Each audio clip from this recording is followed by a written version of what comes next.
अश्वत्थामा पांडव और कौरवों के गुरु द्रोणाचार्य का पुत्र है। वह महाभारत का अमर पात्र है, जिसे ना तो युद्ध में कोई मार पाया और न युद्ध के बाद। पौराणिक गाथाओं में जितने भी लोग चिरंजीवी हैं, उन सभी के लिए यह वरदान है, सिर्फ अश्वत्थामा को छोड़कर। अश्वत्थामा के लिए अमृतत्व वरदान नहीं बल्कि श्राप है। भगवान श्री कृष्ण ने उसे चिरकाल तक पृथ्वी पर भटकते रहने का श्राप दिया था। महाभारत युद्ध में भीष्म पिता के सरसैया पर पड़ने के बाद गुरु द्रोण कौरवों के सेनापति बने।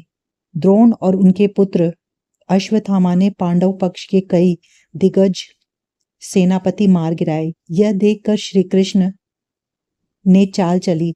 उन्होंने भीम को इशारा किया और भीम ने अवंती राज के अश्वत्थामा नामक हाथी का वध कर दिया। वह रणभूमि में उद्घोष करने लगे कि उन्होंने अश्वत्थामा का वध कर दिया। गुरु द्रोण को भीम की बात पर विश्वास नहीं हुआ।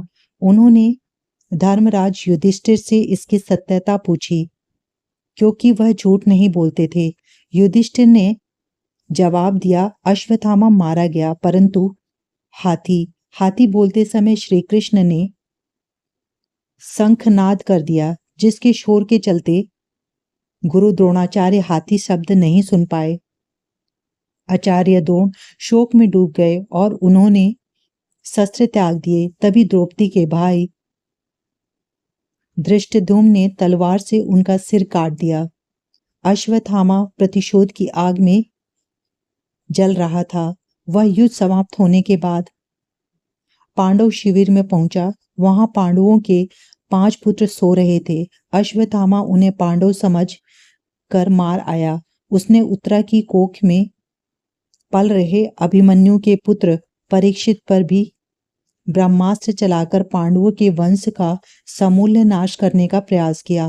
भगवान श्री कृष्ण उसके इस कृत्य से बहुत क्रोधित हुए। उन्होंने अश्वत्थामा के माथे की मणि निकलवा ली और उसे चिरकाल तक भटकते रहने का श्राप दिया।